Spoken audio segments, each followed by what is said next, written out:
Bismillahirrahmanirrahim. Alhamdulillahirabbil alamin. Nahmaduhu wa nasta'inuhu wa nastaghfiruh. Wa na'udzu billahi min shururi anfusina wa min sayyiati a'malina. Man yahdihillahu fala mudhillalah wa man yudlilhu fala hadiyalah.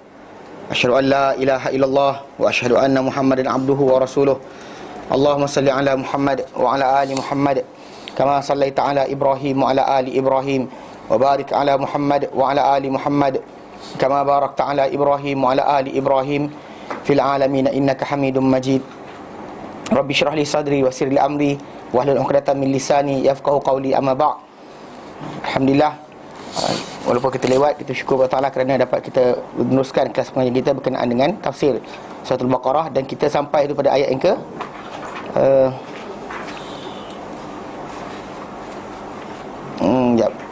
okey. Kan nanti kita sampai ayat 16 kita untuk hafalan Untuk hafalan sampai ayat 16 dah. Tapi tak start lagi, kita teruskan insya-Allah, pasal nak cukupkan jumlah sampai ayat 16 itu. Kita tu sampai pada muka 49 49 perenggan yang ke itu habis yang terakhir kan. Okey, baik. Jadi pada ayat yang terakhir kita ambil itu adalah apabila golongan yang dikatakan sebagai dalam diri mereka ada kerosakan, dan ini sedang membincangkan berkenaan dengan tajuk hidayah Al-Quran dan siapa manusia terhadap Al-Quran ni macam mana. Ada mukmin, ada kafir, dan terakhir ada munafik. Dan kumpulan yang munafik ni disebut Allah Ta'ala dengan dalam Al-Quran, kita kata banyak kali diulangkan. Daripada 30 surah Madaniyah, 17 surah berkait dengan tajuk mereka. Ada ceritakan tentang sifat-sifat mereka dan juga bahaya mereka. Dan golongan munafik ni diterangkan oleh Allah Ta'ala berkenaan dengan apa yang berlaku ni. Mereka sebenarnya disebut dalam hal itu pasal mereka berbohong. Dia berbohong, maka Allah Ta'ala beri kepada mereka ni hukuman, dan juga mereka terus sesat dan tidak dapat hidayah. Dan dalam ayat kita bincangkan itu yang terakhir, wa idza qila lahum aminu wa idza qila lahum la tufsidu fil ardi qalu innama nahnu muslihun. Allah Ta'ala kata ala innahum humul mufsidun walakin la yash'urun. Okey, ada mereka bila dikata pada mereka jangan buat kerosakan, la tufsidu fil ardi, mereka berkata innama nahnu muslihun, kami sebenarnya buat baik je, memperelokkan saja, kami ada idea untuk memperbaiki dan sebagainya.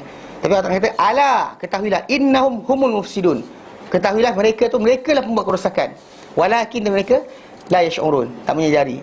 Kadang-kadang tak menyedari itu sebab dah ditutup oleh Allah Ta'ala akan panca indera mereka daripada mengenal bahawa itu adalah kerosakan.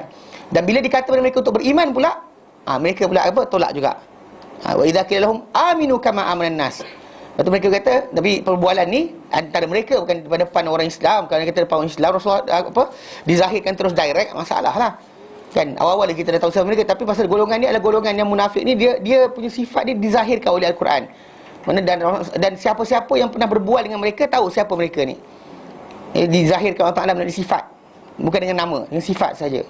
Dan sifat mereka inilah yang keduanya adalah bila dikatakan mereka berimanlah, macam mana berimannya manusia itu orang-orang yang awal beriman. Itu sebab para sahabat Nabi SAW yang muhajirin dan juga ansar, ataupun tuju pada muhajirin dahulu. Pasal muhajirin kan tinggalkan harta mereka, tinggalkan tanah air mereka untuk pergi ke Madinah kerana iman kepada Rasulullah SAW. Maka mereka berkata anu'minu kama amana sufaha, adakah kami kena beriman macam mana berimannya orang-orang yang bodoh, dia kata.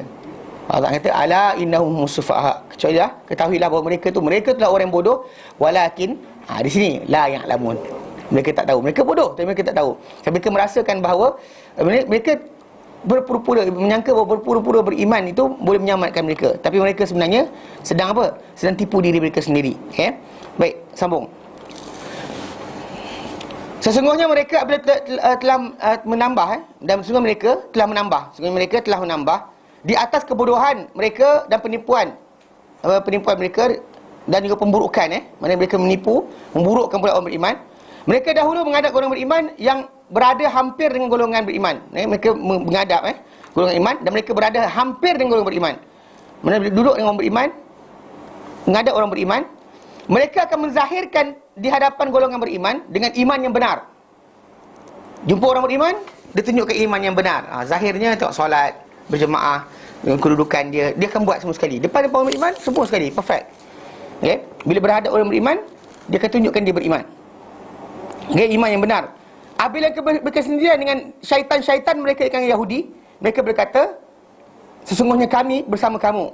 Tidaklah kami, melainkan orang-orang memperolokkan terhadap orang beriman, mempermainkan terhadap mereka dalam pengakuan beriman. Pasal Allah Ta'ala kata, wa idza laqul ladzina amanu, bila mereka bertemu orang beriman, qalu amanna, mereka kata kami beriman. Tapi wa idza khalau ila syayatinihim, mereka bersendirian dengan syaitan-syaitan mereka. Ini adalah antara dalil yang menyatakan bahawa manusia ni juga boleh digelar dengan syaitan. Kalau sekiranya mereka tergolong dengan golongan yang tidak akan beriman, maka Al-Quran memang letakkan mereka dengan gelaran syaitan. Dan syaitan bukan syaitan jin saja, syaitan-syaitan manusia pun ada. Dua-dua sekali ada. So kenapa kita kata bukannya manusia ni akan disesatkan oleh apa? Oleh satu kumpulan saja. Tu Allah Taala ceritakan Al-Quran bila apa? Orang masuk neraka nanti, bila dia berhadapan dengan siksaan Allah Subhanahu Wa Taala, dia akan berkata, dia akan berdoa, Allah Taala minta supaya Allah Taala perlihatkan pada mereka orang yang atau golongan yang adallana. Surah Fussilat 29. Fussilat 29. Ini permintaan ahli neraka. Bila dia kata ahli neraka minta, dia kata Rabbana arinal ladaini adallana. Dia kata, wahai Tuhan kami, tunjukkanlah kami akan golongan yang dua. Disebut dua. Arinal ladaini. Tunjukkan kami al-ladaini kan. Al-ladani kan. Kita dalam Quran Karim memang al-ladhi itu biasa singular, plural. Dual jarang dipakai. Ini antara yang ni apa yang dipakai, Bila mana dalam surah Fussilat ayat 29, Allah terangkan kata-kata ahli neraka meminta kepada Allah Ta'ala supaya ditunjukkan dua kumpulan. Dua. Arinal ladaini, tunjukkan kepada kami dua al-ladaini yang adallana, yang telah sesatkan kami. Maksudnya yang dua tu siapa? Dia kata adallana minal jin wal ins, daripada jin dan manusia. Mana daripada jin dan manusia. Dan itu sebab kenapa kita kata penyesatan manusia ni berlaku dua aspek. Kita jangan jangan kata tak ada syaitan yang tak nampak. Mana jin tak ada, haram. Kalau kita kata itu, Al-Quran kata ada, kita kata tak ada, kita ada masalah. Pasal ada, saya jumpa juga ada orang yang dia tak boleh terima. Dia kata macam dia anggap benda gaib tu adalah benda yang dalaman diri manusia sendiri. Cuma sebut syaitan tu kan, it's actually manusia tu sendiri adalah syaitan. Dia tak ada syaitan jin, tak ada bagi dia. Tapi itu satu kumpulan. Satu kumpulan pula, semua sekali syaitan yang gaib saja, syaitan yang manusia ni tak perasan, pun salah juga. Kerana kedua-dua sekali Allah Ta'ala jadikan sebagai apa? Jadikan memang dua-dua tadi adalah aspek yang bergandingan. Manusia tadi kalau nak disesatkan, dia bukan sesat seseorang, dia akan sesat dengan dua arah. Satu syaitan jin, satu syaitan manusia. Dia memang tak boleh lari. Dan dia kata apa? Okey, tak. Dia kata dalam surah Surah Fussilat ayat yang ke-29, wa qala alladziina kafaru, dan berkatalah orang yang kafir, Rabbana, wahai Tuhan kami, arinal ladzaini, dekat al-ladzaini, tunjukkan kepada kami dua yang adallana, yang telah sesatkan kami, minal jinni wal ins, daripada jin dan manusia. Naj'alhuma tahta aqdamina, kami nak jadikan mereka berdua di bawah tapak kaki kami, nak pijak. Dia masalah dalam neraka dah, nak pijak lagi, buat apa? Actually nothing, worthless. Kalau dapat pijak pun sama-sama dalam api. Apa beza dia? Kan? Sama-sama dalam api. Mana kita lemas, kita suruh tarik orang lemas juga. Sama-sama, apa beza dia? Liyakuna minal asfalin, supaya mereka berdua menjadi di kalangan golongan yang paling rendah. Dia nak kalau boleh. Tapi masalahnya benda tu bukan menjadi dia doa permintaan ahli neraka. Apa yang diberikan? Kan tak berguna pun permintaan mereka. Tapi mereka berilah doa jugalah, minta. Tapi di sini tunjukkan aspek dua.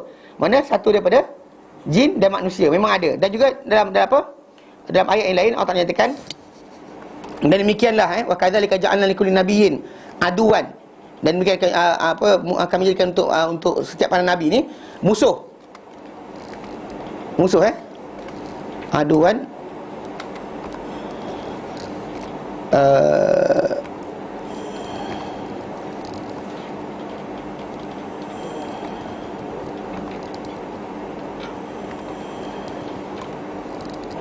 Okey, surah Al-An'am 112. Al-An'am 112 Ya, ayat itu dengan jelas lagi Allah Ta'ala terangkan. Ya. Al-An'am 112 memberikan penjelasan berkenaan dengan memang ada jin, syaitan manusia, bukan syaitan jin je, syaitan manusia. Sering bila disebut berkenaan syaitan tu, kita kata syaitan yang manusia ada jin, ialah itu yang tumpukan. Bila kita sebut a'udzubillahi minasyaitonir rajim, itu memang confirm kepada tajuk syaitan jin. Tapi bila syaitan manusia ni juga manusia kena bersedar bahawa ia adalah wujud, ada. Bukannya tidak ada. Dua-dua sekali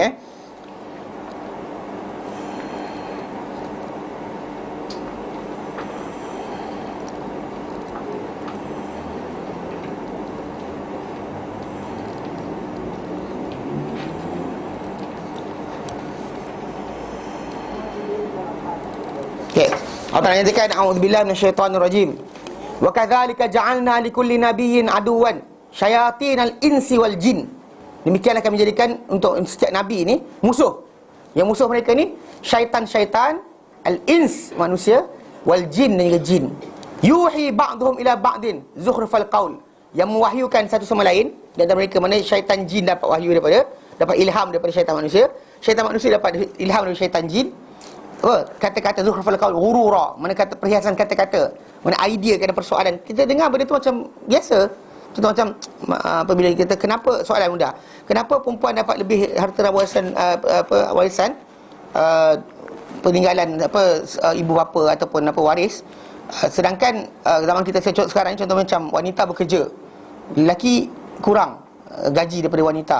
Jadi kenapa kalau mati masih lagi 2-1? Kenapa 2 lelaki perempuan 1? Contoh anak, kan seorang lelaki tu mati, dia ada anak lelaki dan perempuan. Ikut anak dia, anak lelaki dia worthless tak guna dan sebagainya kan. Yang anak perempuan dia belajar industri, grad dan sebagainya. Jadi kadang-kadang benda macam ni, idea tu datang, kadang orang tak terfikir pun, dia datangkan. Tengok, kalau macam ni kenapa tak macam ni. Ini kata-kata tu ilham. Kadang-kadang kita bukannya kita orang tu perlu berkumpul masuk persidangan untuk fikirkan. Kadang duduk diam-diam datang idea tu, dipersoalkan tentang Islam, dia diwahyukan, diilhamkan kepada dia. Ilham kepada dia kata-kata yang kita kata tak logik, kadang-kadang bukan jadi logik pula. Dia macam betul juga kan, semuanya manusia, asal lebih, asal ni kurang, asal sekian. Dia akan mula start argue tentang Al-Quran. Yang mana benda ni tadi memang adalah dikira sebagai hiasan kata-kata, sebagai tipu daya. Tapi Allah Ta'ala kata walau syaa rabbuka ma fa'aluh. Kalau Allah Ta'ala nak, dia takkan buat benda ni. Fadharhum wa ma yaftarun, biarkan mereka dan apa yang mereka ada-adakan. Tapi maksud dia memang manusia ni dipersiapkan untuk dia, para anbiya. Apalagi kalau kita dalam Islam ni memang semua sekali lah akan dipersiapkan dengan syaitan-syaitan yang dikumpulan tadi. Dan kita sering yang kita sendiri umat Islam baca adalah surah An-Nas. Yang mewas-waskan manusia minal jinnati wal nas, itu kita faham bahawa ada syaitan yang jin dan manusia. Jadi kena tahu dua aspek tadi. Dalam orang tu berjalan di atas muka bumi ini mencari keridhaan Allah Subhanahu Wa Taala, dua benda sebenarnya, bukan satu, dua benda yang dia perjaga. Selain daripada diri dia sendiri punya keinginan, selain daripada orang kafir, selain daripada orang munafik, musyrik dan sebagainya, dua yang asas dia adalah yang ni tadi. Pasal dalam sebut bila sebut yang syaitan jin, itu yang kita belajar dari isti'adzah dahulu. Allah Taala ajarkan kita supaya minta perlindungan. Yang kita orang datang jumpa kafir je, a'udzubillahi minasyaitonir rajim, tak boleh lah kan, pasal itu tak valid. Pasal benda ni hatta dalam Al-Quran Karim, bila disebut tentang syaitan-syaitan bagi orang munafik tadi, tak diterangkan syaitan tu siapa dengan nyata. Pasal mungkin the konsultan diorang tu tadi orang Yahudi, mungkin konsultan tadi orang musyrik Mekah, musyrik Mekah yang tak nak masuk Islam, Yahudi yang tak nak masuk Islam, diorang ni ada konsultan kepada orang munafik. So munafik ni setiap kali jumpa, kami sebenarnya kami buat baik je, kami tak ada sekian-sekian. Tapi para ulama banyak menunjukkan pendapat ni tadi kepada tajuk orang-orang Yahudi keliling Madinah. Sebab golongan Aus dan Khazraj dahulu, mereka satu sama lain ada ambil. Yang satu ambil Bani Quraizah, yang satu lagi ambil Bani Nadir. Dia ambil setiap Yahudi, bangsa Yahudi tadi, satu kabilah untuk dia berikan pertolongan, pertahanan, perlindungan dan sebagainya. Dia ada walak. Sejak zaman jahiliah sebelum Islam lagi. Dengan sebab itu bila lepas Islam, Yahudi tu macam bila tengok, kau Islam ke? Mana ada? Dia mana ada? Dia nak redakan kepada teman-teman dia kalangan Yahudi tadi. Dia kata mana ada? Wa idza laqul ladzina amanu qalu amanna. Bila jumpa kawan-kawan dia daripada kalangan syaitan-syaitan manusia tu, qalu inna ma'akum. Mereka berkata, kami bersama kamu. Kami innama nahnu mustahzi'un, kami buat olok-olok je. Kan, itu main je, takkanlah kami takkanlah. Kan? Jadi benda tu akan keluar. Diorang pasal diorang cuba nak menipu, menunjukkan bahawa kononnya beriman. Allah Ta'ala zahirkan. Okay, jadi dia kata, maka setiap daripada kalangan mereka mempunyai dua wajah. Setiap golongan munafik ni ada dua wajah. Satu wajah yang ditemui dengannya golongan beriman, satu muka, dia menghadap orang beriman dengan wajah berkenaan. Dan satu lagi satu wajah lagi yang dia kembali dengannya kepada saudara-saudara yang sesat. Golongan golongan yang sesat, dia jumpa golongan tersebut dengan muka yang satu lagi. Jumpa orang beriman, itu muka dia. Jumpa satu lagi, orang itu muka dia. Dia dua muka, zul wajhain. Dua wajah. Kan? Talam dua muka. Talam dua muka macam mana talam dua muka? Dia set lepeh dua sekali tak? Mana boleh terbalik sini, boleh terbalik sini. Kan biasa kan talam kan satu arah je kita pegang. Tak, ini terbalik pun pakai. Mana terbalik pun boleh pakai, tegak boleh pakai. Talam dua muka. Tak tahu macam mana, tak pernah tengok lagi. Tapi difahami bahawa itulah rupa dia, talam dua muka. Kalau orang Islam Melayu, dia orang Arab dia sebut dua wajah. Wajah, jumpa orang ni dengan satu wajah, jumpa satu dengan satu wajah. Jadi kita panggil talam. Orang Arab tak panggil talam lah. Kan? Jadi kalau kita faham, lepek lah, dua-dua tempat boleh pakai. Pergi sini pun orang tu bersetuju, pergi sini pun orang setuju juga. Itu pelik, tak boleh. Pasal sebab kenapa kita kata seorang mukmin tu benar, dia tidak tidak ada divert, faham tak? Bila jumpa orang kafir je, saya tak ada benda. Pergi sini belakang, kita geram. Tak, itu sebab kenapa kita lihat dalam Al-Quran Karim ayat-ayat berkenaan dengan golongan musyrik ke, golongan Yahudi ke, dia nyata, tak ada sembunyi-sembunyi. Tak ada sorok-sorok, sebahagian tahu, sebahagian tak faham, tak ada.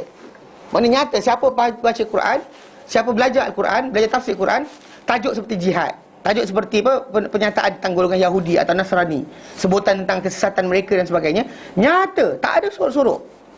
Kalau ikut kita macam ini adalah benda yang menjauhkan manusia daripada dakwah. Kan patut kita sorok dulu, lepas dah beriman baru kita ajar, betul? Ini tak beriman lagi kita dah sebut dah. Hatta dalam ketika Rasulullah SAW hidup lagi, macam tu telah berlaku. Sampai ada seorang lelaki nama Adi bin Hatim, dia akhirnya masuk Islam. Tapi yang kita nak fahamkan sekarang, dia di ketika awal jumpa Rasulullah SAW, Rasulullah pernah tanya dia, kat dada dia ada salib. Lepas tu dia datang jumpa Rasulullah SAW, dia kata apa? Hai Muhammad, dia persoalkan tentang tajuk ayat surah apa? Surah At-Taubah. Surah At-Taubah ayat yang ke-40. 40, ya. 45.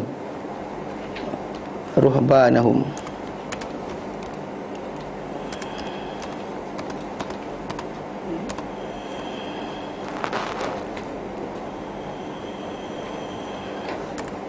Ruhban 31. Wah, 45 tak? 31. At-Taubah 31. Dan ayat berkenaan tak nyatakan ittakhadhu ahbarahum wa ruhbanahum arbaban min dunillah. Ittakhadhu, mereka, itu ahli kitab ni, mengambil ahbarahum. Ahbar dia punya habru ni kira orang-orang alim, orang-orang pandai. Ahbarahum wa ruhbanahum, dan juga orang Kristian pula rahib. Dia hibr digelar sebagai pendeta lah, pendeta. Pernah lafaz yang keluar kan, habru atau hibru, bila Ibnu Abbas sendiri pernah digelar sebagai habru hadil ummah. Ibnu Abbas dikatakan pendeta umat ini. Pendeta ni gelaran diberikan kepada seorang yang alim kitab. Dan rahib pula yang kita gunakan, yang digunakan ruhban, rahib ni adalah golongan yang tinggalkan dunia, nak ke akhirat, nak kahwin, tak nak sekian, tak nak sekian.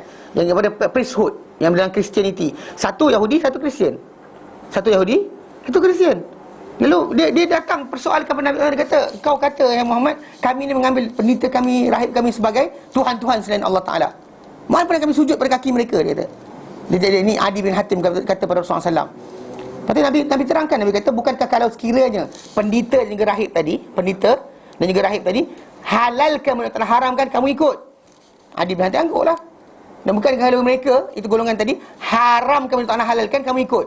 Mana benda haram jadi halal, halal jadi haram. Mana dengan pendeta atau rahib tadi, mana Bani Israel yang ikut agama tadi akan ikut. Maka bila dia angguk, Nabi kata, itulah penyembahan kamu pada mereka. Itulah penyembahan mereka, itu orang-orang Bani Israel ni, kepada pendeta dan rahib tadi. Pasal sepatutnya dia satu guideline bahawa yang menghalalkan, yang mengharamkan hanya Allah. Tapi mereka kata tak, rahib pun dapat juga. Mana rahib kata pun tak apa. Itu yang kita dalam kes ni macam apa, kadang-kadang benda yang tak dibenarkan oleh Allah Ta'ala, orang buat. Contoh macam apa, bila Isa AS ajarkan apa tentang berkhatan. Paul, ini salah seorang pendeta rahib daripada Kristianiti, kata apa? Tak wajib. Isa haramkan tak makan babi, dia makan babi. Ustaz, dia opposite. Diorang ikut benda yang apa tahu? Yang bertentangan dengan apa yang Isa alaihissalam ajar dan juga amalkan. Betul, nampak? Dia opposite. Yang ini dikatakan oleh para anbiya, yang ini yang diorang buat. Tapi yang dibuat oleh rahib tadi, orang awam pergi ikut. Dia tinggalkan. Yang sama macam kita masyarakat Islam, kita kalau yang jenis apa mazhab tapi, serupalah. Tak ada beza pun. Mana apa Nabi ajar, apa Allah Taala firmankan, orang tu kata betul firman Allah Taala ni ustaz, tapi. Disebut tapi je, maksudnya dia dengan kedudukan orang sama aja. Betul tapi kan. Ustaz dia kata hadis Nabi dah ni. Ustaz ni kata tak apa kot. Sekian-sekian. Contoh macam apa? Dia katakanlah bila orang Islam kita ada suka apa? Tarik bulu kening. Orang mencantikkan wajah dan sebagainya. Sedangkan telah datang laknat dalam perkara tersebut. Hadis yang sahih. Tak ada siapa yang ingkari hadis berkenaan. Para sahabat pun faham yang sama. Tiba-tiba datang satu fatwa, kata bila ditanya berkenaan cabut bulu kening, seorang pemberi fatwa ni, sahabat tak internet jumpa lagi. Dia bahasa lagi ada. Dia kata apa? Memang dia kata mencabut bulu kening dan sebagainya adalah haram. Tak dibenarkan Allah Taala. Ada hadis Nabi telah mengatakan haram dan dilaknat. Tetapi lah, jika ia dibuat untuk mencantikkan diri untuk suami, tak mengapa. Nampak tak? Itu poin yang kita kata, nampak bahawa orang tu tak faham bahawa dia cakap macam tu, dia lupa bahawa sebenarnya dia sedang bertentangan dengan firman Allah. Dan kalau ada kata orang ikut benda dia, fatwa dia tu satulah yang menyesatkan. Tapi yang lain yang ikut ni, di situ dia ada optional kan. Satu daripada Allah dan Rasulnya, satu lagi apa? Pemberi fatwa ni yang apa kata betul benda tu haram, dilaknat, tapi kan, kalau orang tu ambil benda ni sebiji lah. Soalnya macam apa? Disyariatkan benda yang Allah halal, benda yang Allah haramkan dia halalkan, atau Allah Taala halalkan dia haramkan, maka serupa. Jadi kita kata macam konflik persoalan ini tadi macam di kalangan orang-orang apa Kristian kepada Rasulullah SAW, Yahudi kepada Rasulullah, direct. Mana kalau ikutkan sebenar kan, kalau kita kata contoh macam para sahabat dahulu, dia duduk pada di Makkah kan, bertentangan dengan orang-orang musyrik. Sampai ke Madinah, tiba-tiba Al-Quran bertukar, sebut pula tentang apa? Yahudi dan juga Nasrani. Kan kalau kita ni strategis, kita kata apa kepada Rasulullah?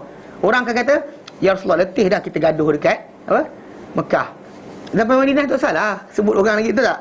Tapi pasal benda tu bukan urusan Rasulullah SAW, tapi urusan Allah Ta'ala. Allah Ta'ala letakkan ayat tadi, maka tak ada dah sorok-sorok sebut tentang mereka salah, mereka sesat. Allah Ta'ala kata kita baca. Bukan hanya kerana kita strategis. Bukan kita jumpa orang Islam, kita jumpa dalam perhimpunan, ini kata-kata kita. Luar perhimpunan, ini kata-kata kita. Mana boleh? Tak boleh kita buat macam tu. Memang tak ada dua wajah. Hatta dalam berdakwah pun kita ada dua wajah. Cuma itu saya ingat dulu macam apa, salah seorang pendakwah Malaysia ni, bila orang bukan Islam nak masuk Islam, dia ceritakan A sampai Z. Dia kata apa? Apakah benda yang sepatutnya dia yang bila dah masuk Islam apa akan jadi? Dia kena bagi tahu siap-siap. Bukan kita kata benda ni macam apa, seronok tak seronok tinggalkan, tak. Dia beritahu tentang masalah orang murtad, macam mana hukum dan Islam dan sebagainya. Bukan dia sorokkan diam, bagi masuk Islam dulu. Lepas dia masuk Islam, saya nak beritahu awak, kalau masuk Islam tak boleh keluar lah. Tak, bagi tahu awal. Dia terangkan kenapa. Dia terangkan siap-siap. Bukan sorokkan dulu tajuk ni, lepas dia masuk Islam dah syahadah, kita dapat orang masuk Islam kan. Lepas tu bila dia buat salah pun kita bagi tahu. Tak. Serentak kita bagi tahu siap-siap. Bagi tahu pada siap-siap bahawa ini adalah arahan Allah Subhanahu Wa Taala. Ini adalah laknat. Kan Allah Taala nyatakan dalam Quran dan surah Al-Baqarah nanti kita sampai nanti, innal ladzina kafaru wa matu wa hum kuffar ulaika alaihim la'natullah wal malaikati wan nas ajma'in. Maksudnya sungguh orang yang innal ladzina kafaru, orang kafir, wa matu hum kuffar, mati dalam keadaan kafir. Ulaika orang itu alaihim, kata mereka laknatullah, laknat Allah, wal malaikah, dan para malaikat, wan nas ajma'in, juga manusia seluruhnya. Khalidina fiha, mereka kekal dalamnya. La ikhafahum min azab, tidak akan diringankan untuk mereka ni azab, dan mereka diberikan penangguhan. Maksud dia ayat tu macam katakanlah seorang non muslim masuk Islam, benda tu dibaca oleh dia, buat apa dia, apa perasaan? Faham tak? Memang kita kata berat, tapi masalahnya Islam tak ada jumpa dengan ni wajah ini, jumpa seorang satu wajah yang lain. Tak boleh. Dia actually Islam ni adalah tegas, beritahu benda yang benar. Pasal benda ni bukan hukum kita, hukum Allah Subhanahu Wa Taala. Hatta dalam masalah orang tu masuk neraka pun kita yang kawal, Allah Taala yang kawal. Cuma kita ini penyampaian saja. Apa keadaan akan berlaku kalau orang tu mati dan kafir? Takkan nak kata macam non muslim, macam Christianity, saya Kristian kan. Bila orang tu dia kata apa? Ni cara dia dakwah. Dia dipersoalkan. Okey. Katakan orang tu baik. Baik kan. Dia orang dah ada idea. Idea dia apa? Siapa tak percaya Isa mati disalib untuk hapuskan dosa, mereka takkan selamat. Tapi bila katakan orang tu daripada Buddha, daripada Hindu datang jumpa dia bercakap, dia akan lowerkan tone dia dengan kata apa? Yalah, dia kata itu masih lagi boleh. Dia akan kata boleh juga. Kita kalau orang tu kafir, dia kata apa? Mati masuk neraka. Tak boleh kita kata macam tak semestinya masuk neraka lagi. Mungkin kalau tak ada kalau tak faham tak? Kalau kita ikutkan logik ni, nampak tak? Mereka gunakan taktik. Tak apa, tak ada masalah. Tak usah tukar agama. Antara cara diorang buat kan, kadang-kadang dia suruh apa, tak usah tukar agama, minta je pada Isa. Tu naik nak tidur nanti, minta pada Isa. Ada masalah keluarga, minta pada Isa. Dia saya ajar orang untuk apa? Untuk percaya dengan fahaman dia. Tak payah tukar agama, dia kata. Tak payah tukar agama. Tapi dalam masa sama dia masukkan jarum kat situ. Dan bila dipersoalkan oleh orang bukan Islam yang lain, bukan contoh macam orang Hindu atau Buddha, berkenaan kedudukan status mereka, dia kata as long as you a good person, Jesus will recognize you. Dia cakap itu. Kita dan Islam yang kita baca daripada hadis Nabi SAW, dia kata apa? La yasma'u ismi, tak mendengar namaku. La yasma'u bi, tak dengar mengenaiku. Yahudiyun wala nasraniyun, seorang Yahudi atau Nasrani, thumma lam yu'minu bi, kemudian tak beriman aku, illa adkhalahu Allahun nar, dia akan masukkan dia dalam neraka. Benda ni kalau kita jumpa orang Kristian, kita cakap, oh masuk neraka. Kita kata bukan hukum kita. Kita kata apa? Ini peraturan Allah Ta'ala yang letakkan. Nak persoalkan bukan kerja kami. Kami bukannya orang yang menggubal benda ni. Dan bukan Muhammad juga yang menggubal benda ni. Rasulullah SAW sendiri pun bukan yang menggubal benda ni. Jadi secara tak langsung, di sini tak ada dua wajah, faham? Tak ada jumpa orang ni wajah macam ni, di belakang wajah lain, tak ada. Betul sebab kita kata Islam ini sungguh tegas. Maksudnya dia nyata, tidak tersembunyi. Tidak ada tersorok macam ini lain, ni lain. Jumpa orang ni cakap lain, jumpa orang ni cakap lain, tak ada. Sama. Orang kita jumpa tadi, orang kaya ke, orang miskin ke, orang mulia ke, orang hina ke, pemimpin ke atau rakyat ke, sama. Tak ada kita kata macam okey, ni dewan yang besar ni tak ada kaitan kan. Tak ada, sama je. Semua sekali kena hukum Allah Ta'ala ke atas mereka berjalan. Dan bila kita kata fatwa dan sebagainya, berjalan seperti mana Nabi sabdakan. Bukannya seperti yang kita nak. Bukan kita jumpa orang ni wajah ini, jumpa sekarang wajah sekian. Tak, bukan. Tapi cara bercakap, ya. Macam yang dikatakan oleh Ali bin Abi Thalib, dia kata hadithun ala qadri uqulihim. Cakaplah pada manusia ni ikut kadar akal mereka.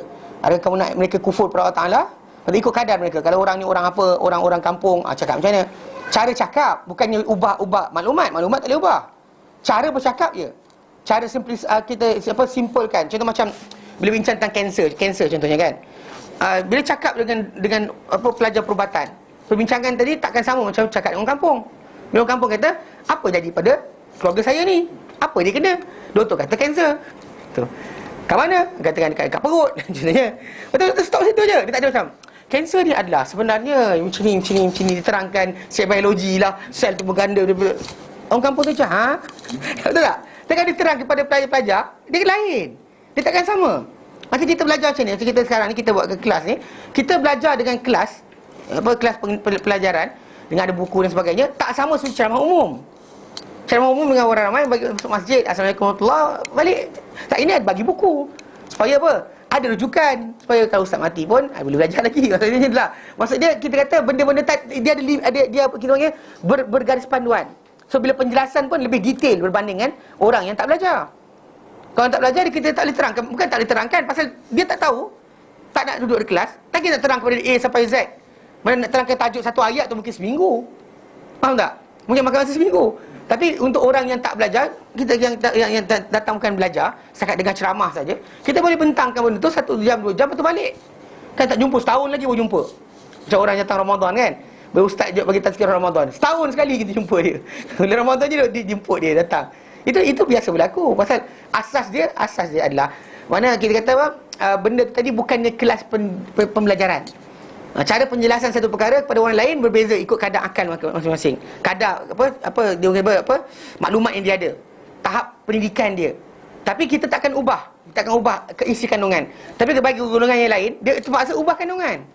Kalau cakap pada orang Buddha kan, kalau sekiranya orang tak masuk Buddha, dia masuk boleh dapat nirvana tak? Dia takkan kata tidak. Saya tak try tanya.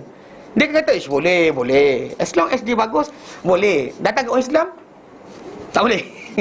Kan? So tak Muslim boleh masuk syurga, tak boleh. Kalau dia baik, tak boleh. Kalau tak percaya akhirat, tapi dia semua benda dia buat, tak boleh.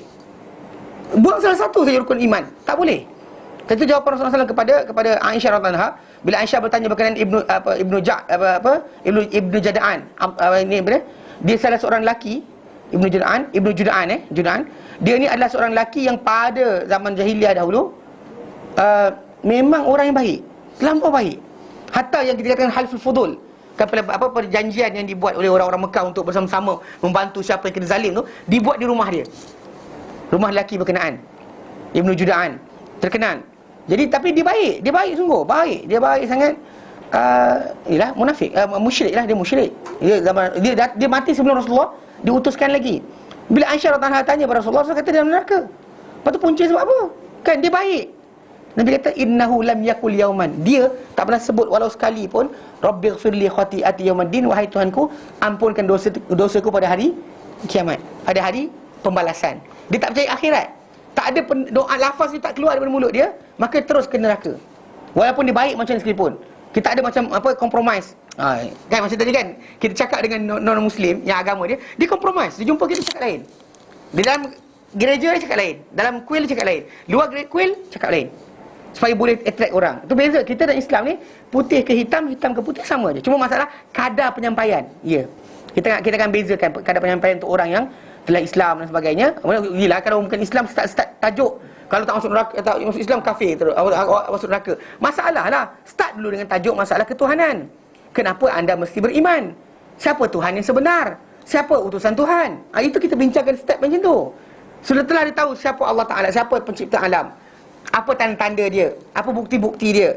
Kemudian wakil pencipta alam ni siapa? Semua orang mengaku wakil Tuhan.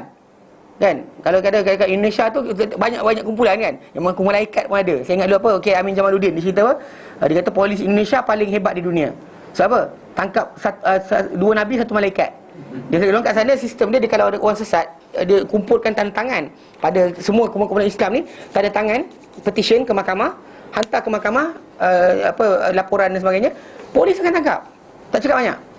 Mahkamah putuskan benda berkenaan, tengok betul dia ni bertentangan dengan keseluruhan ajaran Islam yang datang, terus tangkap. Yang mengaku nabi ada, mengaku malaikat pun ada. Dia orang mengaku malaikat. Dia kata dia ni jelmaan Jibril dan sebagainya. Ada pula pengikut lah tu masalahnya. Kan kita kat Malaysia macam tu juga. Maksudnya orang mengaku wakil Tuhan, siapa-siapa saya wakil Tuhan, kan betul? Tapi semua tadi kita nak test mana satu. Apa cara kita kenal dia? So maksudnya itu tajuk yang kita boleh bincangkan permulaan untuk orang non-Muslim. Lepas tu barulah kita terangkan apa peraturan Tuhan. Bila kita dah percaya Allah Ta'ala Tuhan, Rasulullah utusan Allah Ta'ala, barulah kita terang kepada dia apa guideline yang datang. Sorok itu tidak sama sekali. Kalau dia persoalkan pada awal Islam lagi, berkenaan dia kena Islam dah persoalkan. Kalau saya baik, kenapa saya masuk neraka? Kena kita pandai jawab lah. Pasal Allah Ta'ala berikan benda-benda tadi, Allah Ta'ala berikan penjelasan dalam Al-Quran Karim dan jelaskan hadis Nabi SAW. Kan saya baca analogi, saya kata apa, kalau orang tu tak nak duduk datang ke syarikat kita, kilang kita, kemudian dia tak minta izin pun nak bekerja, tapi dia buat kerja lah. Buat kerja, lepas tu minta gaji, cukup bulan minta gaji. Kan, dengan kita tak ada connection dengan tuan punya tempat. Tak kenal pun, tapi dia sapu sampah, susun buku, angkat ni, bersihkan ni, buat sini sebagainya. Lepas tu cukup bulan, kan, dengan tidak ada hubungan kita, dia minta gaji. Mana boleh? Kita tak ada, saya tak pernah gajikan dia. Dia tak pernah tanya saya izin untuk kerja kat sini. Lalu kenapa nak minta gaji dengan saya? Sekali dengan Allah Ta'ala. Kalau manusia tak ada hubungan dengan Allah Ta'ala, apa hak dia untuk minta apa-apa dengan Allah Ta'ala? Apa hak dia? Pasal dia tak ada connection langsung, apa dia nak cakap kepada Allah Ta'ala? Kata tuntut, aku dah buat macam-macam, kapal terbang aku buat, mentol aku buat, kan? Betul tak? Dia buat kan? Tapi tak boleh. Itu sebab kita connection kita dengan non-Muslim, kita takkan kata pada dia tidak. Tak ada, mana ada. Tak adalah. Kalau awak baik, awak boleh masuk syurga. Tak ada. Takkan sebut macam tu. Tapi kalau cakap dengan Kristian, dia boleh. Dia akan cakap, lepas lagi. Kalau dengan Buddha pun sama, lepas. Semua akan cakap lepas. Sebab kita kata dua wajah. Islam tak ada dua wajah. Satu wajah saja. Dihadapi dengan siapa saja, itulah wajah kita. Cuma penjelasan mungkin ikut kadar akal orang berkenaan. Itu je. Faham Dia memiliki dua lidah. Golongan munafik ini ada dua lidah. Satu lidah kebenaran palsu. Mana lidah kebenaran palsu. Yang apa? Yang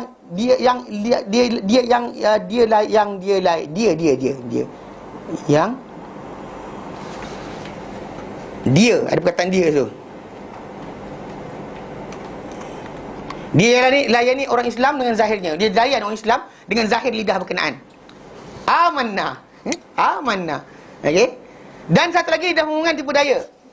Dan lidah pembohongan dan tipu daya yang menyingkap kekufuran kepada Allah Ta'ala dan juga ni. Dan satu lagi lidah apa? Lidah kufur. Lidah pembohongan, tipu daya. Maksudnya dia cakap dengan sini, dia kata amanna. Bila dia jumpa dengan orang-orang munafik, orang-orang apa musyrik atau kafir, dia kata apa? Dia kata inna ma'akum, innama nahnu mustahzi'un. Itu adalah lidah pembohongan, tipu daya yang menyingkapkan isi kandungan perbuatan daripada orang beriman tadi. Mana menyingkapkan penipuan mereka, kekufuran mereka dan kedengkian terhadap wali-wali Allah yang disembunyikan dalam hati. Mana hati mereka simpan, tapi dizahirkan dengan apa? Dengan ketika dia cakap inna ma'akum, innama nahnu mustahzi'un. Kami bersama kamu. Kami hanyalah memperolok-olokkan, buat olok-olok je pada orang beriman tadi. Namun Allah Ta'ala adalah bersungguh, sungguh-sungguh dalam memelihara hamba-hambanya yang beriman. Lalu dia membalas golongan munafik dengan amalan mereka itu sendiri. Mana orang munafik dengan amalan, dengan perbuatan mereka, mereka dengan sendirinya kena perbuatan mereka sendiri. Mana mereka nak buat olok-olok, maka olok-olok mereka tu kena pada mereka sendiri. Dia menzahirkan kepada mereka pemeliharaan harta mereka dan darah mereka di dunia, berlawanan dengan azab yang disediakan untuk mereka di akhirat. Mana zahirnya orang-orang munafik tadi menyangka dia telah selamat. Sebab apa? Sebab bila dia melafazkan syahadah, antara sebab dia melafazkan syahadah, dia tak nak kena bayar jizyah. Dia tak nak harta dia dirampas. Kalau berlaku peperangan, dia akan dirampas semua sekali. Nyawa dia akan terancam dan juga harta dia akan dirampas. Tapi oleh kerana dengan lafazkan syahadah, nyawa dia terselamat, harta dia terselamat. Automatik dia rasa macam tu. Dia terus nampak macam kalau anda kata aku lafazkan syahadah, selamat. Dia rasa selamat. Dia rasa benda tu telah selamatkan dia. Tapi Allah Ta'ala memang berikan mereka rasa berkenaan selamat di dunia, tapi di hari akhirat di opposite Allah Ta'ala bagi pada dia. Mana dengan secara tak langsung dia sebenarnya Allah kata Allah yastahzi'u bihim. Allah sebenarnya yang menipu dari mereka. Mereka kata innama nahnu mustahzi'un, kami hanya olok-olok. Tapi Allah Ta'ala kata Allah yastahzi'u bihim. Allah lah yang memberikan olok-olok ke atas mereka. Wa yamudduhum, dan juga melepaskan mereka, membiarkan mereka fi tughyanihim, dan kezaliman mereka, dalam kesesatan mereka, ya'mahun, mereka teraba-raba, tak tahu nak gimana. Ini Allah Ta'ala unjurkan mereka, yamudduhum fi tughyanihim. Allah Ta'ala unjurkan, biar lepas macam apa? Orang layang kan? Dia tarik kan, dia lepas, pergi. Dia pergilah. Dia rasakan dia selamat. Dia rasakan seronok, dia rasa dia bangga dengan apa dia buat. Tapi sebenarnya kan, perbuatan dia tadi makin menjadikan dia makin kufur. Itu bahaya dia, pasal orang ni dia kan, kalau manusia dia kufur terus, kemudian kena musibah, tak ada siapa kufur. Ini kita kena faham dalam Islam. Bila nikmat ataupun azab, kesenangan atau kepayahan datang kepada kita, belum lagi menjadi guideline berkenaan dengan Allah Ta'ala menyampah atau sayang. Kita kena kebaikan, dapat kebaikan atau kena keburukan, belum lagi jadi guideline dia. Pasal bila kadang-kadang macam orang munafik tadi, lepas dilafazkan syahadah, kebaikan banyak datang pada mereka kan, terselamat, tersekian, dia tumpang orang Islam. Tapi dia menyangkakan benda berkenaan. Tengok, dia berjaya sebab apa? Tengok, tipu pun tak ada apa-apa jadi. Nampak? Tipu tak apa jadi. Lepas tu orang beriman pula, yang beriman, yang bila dia kata apa, sufaha tu, golongan yang dia tunjukkan bodoh kan, dia kata bodoh. Sebab kata tengok, tinggalkan harta banyak tu, harta lah pula dia biarkan harta kat Mekah. Bagi mereka benda tak bijak. Tapi dalam masa yang sama, dizahirkan pada hadapan mereka nampak macam apa? Dengan menipu mereka makin untung. Yang satu lagi beriman tapi makin apa? Sempit. Makin miskin, makin susah. Yang orang Ansar pula kena kongsi harta. Pula. Kan harta banyak dia kongsi pula. Kongsi. Kan macam tak bijak aja dia kata. Dia bagi mereka dia tak bijak. Mana syahadah itu dia kata menyempitkan hidup orang berkenaan. Dia pula makin menipu, makin untung. Di situ kita kata ruang sebenar yang berlaku adalah mereka rasakan perbuatan mereka yang buruk tadi makin dapat kebaikan. Tu yang pernah dinyatakan para ulama, kata apa? Kalau orang tu nak tahu dia Allah Ta'ala menyampah dia ke tidak, dia buat jahat, makin banyak Allah Ta'ala bagi. Makin menipu, makin kaya. Makin jahat, makin hebat. Maka jaga-jagalah. Pasal Allah Ta'ala senang apa? Let go. Allah Ta'ala istirahat, dia ulur sampai tu. Yalah, tak semayang, makin banyak harta. Menipu, makin orang hormat. Jadi macam tu memang masalah. Pasal manusia, penghormatan manusia kepada kita, Allah Ta'ala yang bawa. Harta kita dapat pada kita dan sebagainya, Allah Ta'ala yang buka pintu, dia jalan dia. Kita kata bisnes kita dengan manusia, bukan dengan kambing. Nampak tak? Dia kita bisnes dengan manusia. Manusia tu nak berniaga dengan kita ke tidak? Siapa buka hati dia? Allah.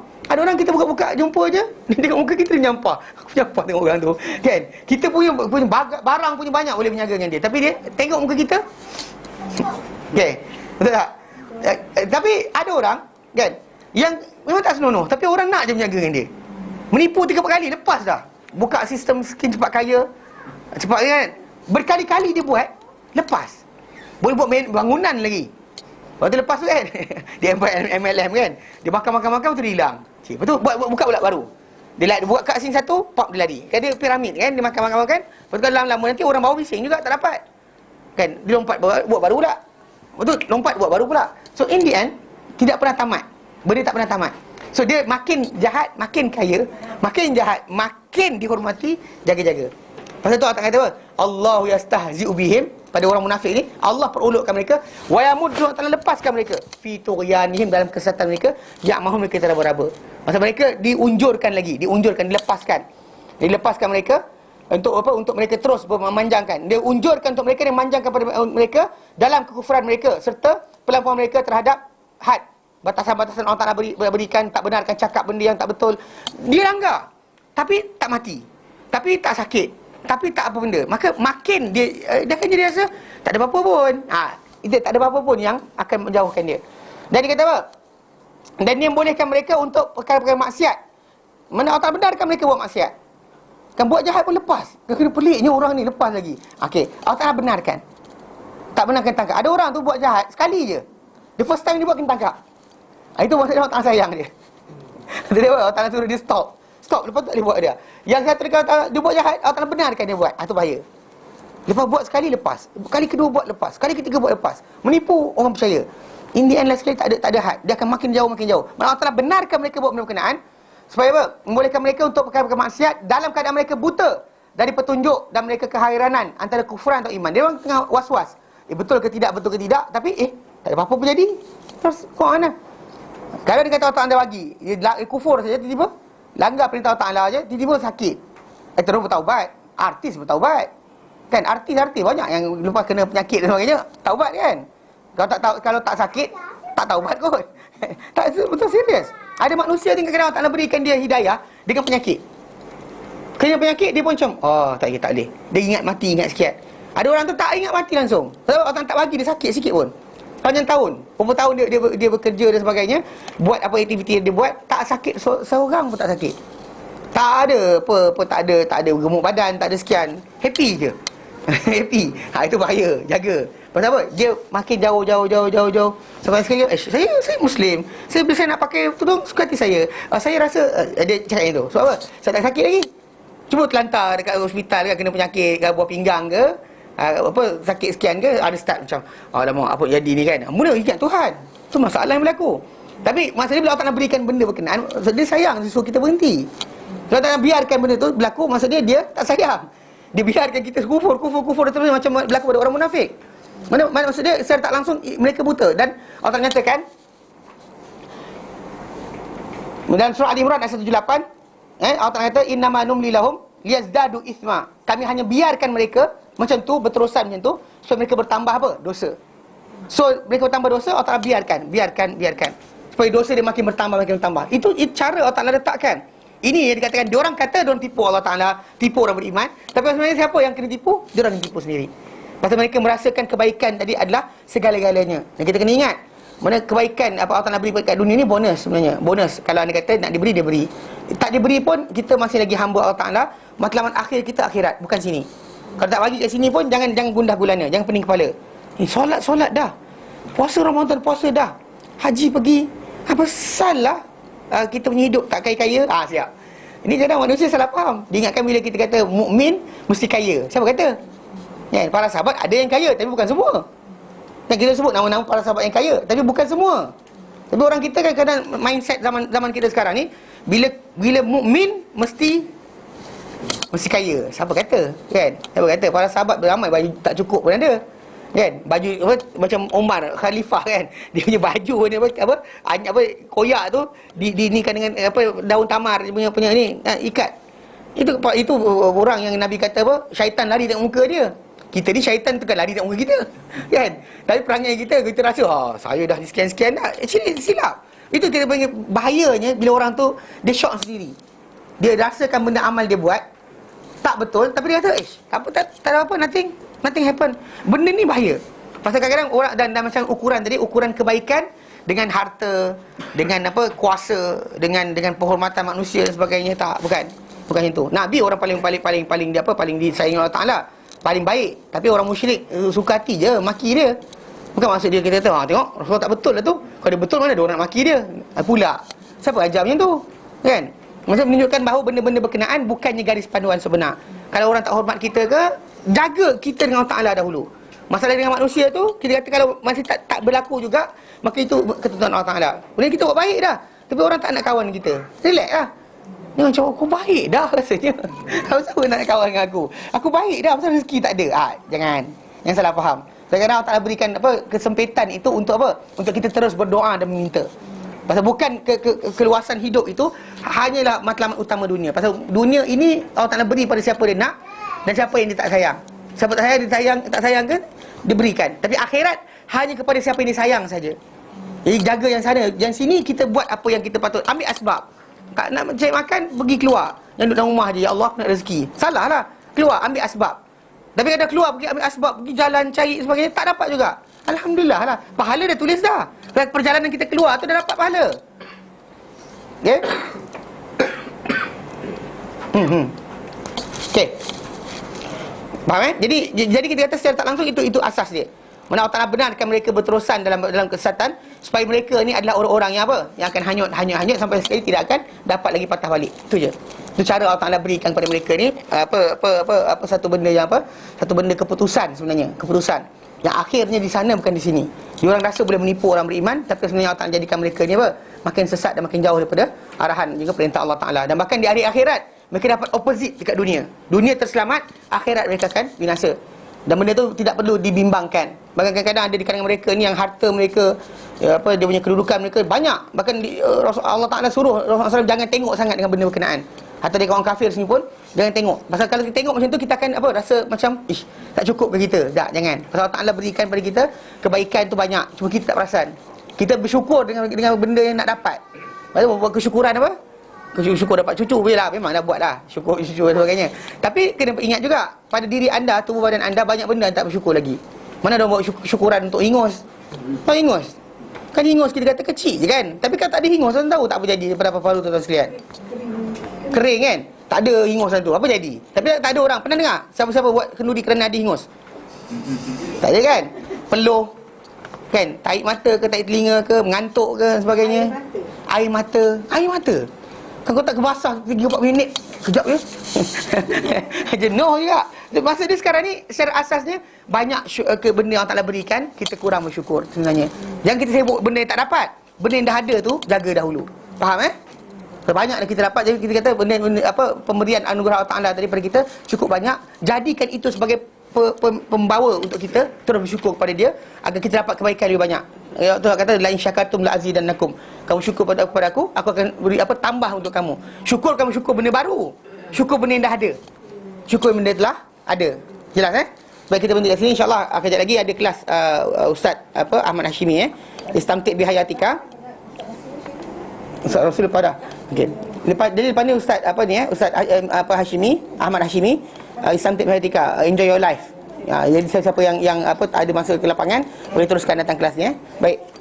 Wallahu alam wa sallallahu ala sayyidina Muhammad wa sallam alhamdulillah alamin. Subhanallah asyhadu an la ilaha illa anta astaghfiruka wa atubu ilaik. Assalamualaikum warahmatullahi taala wabarakatuh. Sini kan? Sini. Okey. Baik, sana ada Dr. Isam. Sini. Ustaz Hashimi kat sini. Siapa yang ikut kelas Dr. Isam boleh pergi ke sana. Okey, wallahu alam.